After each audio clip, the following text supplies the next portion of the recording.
Hark, it's me, Ruby Lee, by Lisa Shanahan. Ruby Lee loves pockets, peaches, puddles and polka dots. She loves humming and hopping and handstands at dusk. She loves tadpoles, gumboots and grand adventures, and George Papadopoulos, her best friend in the whole wide world. And helping. Ruby Lee loves helping. On Monday mornings, Mrs. Majestic Jones chooses special people to do special jobs in her class. So far, Ruby Lee has been in charge of the clock, the calendar, and the lunchbox basket. She has been a table helper, a line leader, and a whiteboard cleaner. But she has never ever been a messenger, even though she is the best in her class at announcing. "Hark, it's me, Ruby Lee," she says. "Fear not, I am the bearer of good news." Says George Papadopoulos. "I am wondering," "Yes," says Ruby Lee, "whether Majestic Jones prefers messengers who are not so good at humming or hopping or handstands." "Oh," says Ruby Lee. "So you mean like all the quiet and still as statue people, like Sienna and Vienna?" "Exactly," says George Papadopoulos.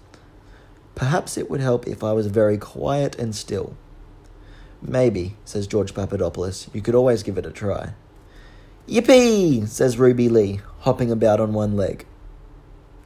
But the next Monday, when Mrs. Majestic Jones chooses special people to do special jobs, Sienna is chosen to be the messenger once again. At recess, George Papadopoulos shares his peach. "Never mind, Ruby Lee," he says. "There's nothing wrong with being the litter patrol officer."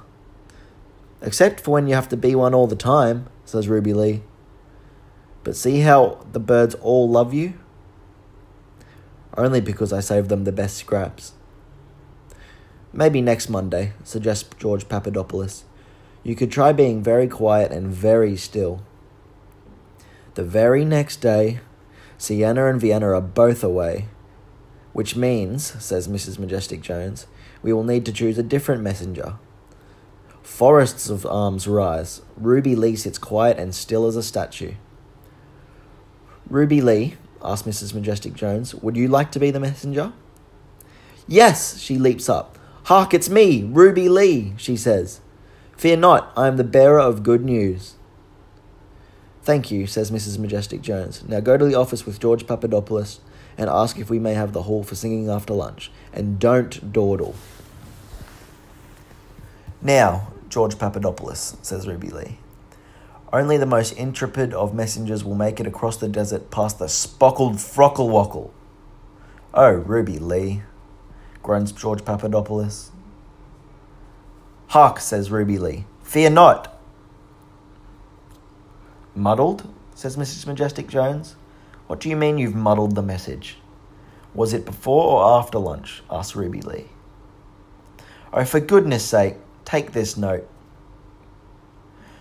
"Now, George Papadopoulos," says Ruby Lee. "Only the most valiant of messengers will make it over the mountains past the Squinker." "Oh, Ruby Lee," groans George Papadopoulos. "Hark," says Ruby Lee. "Fear not."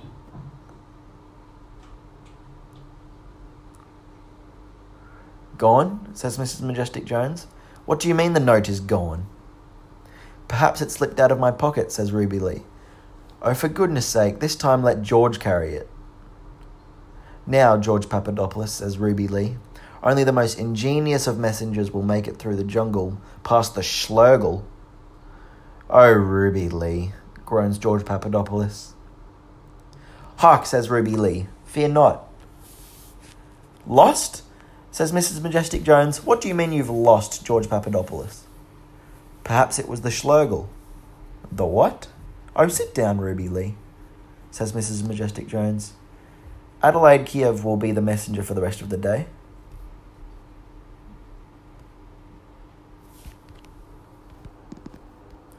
At lunch, George Papadopoulos says, "Cheer up, Ruby Lee."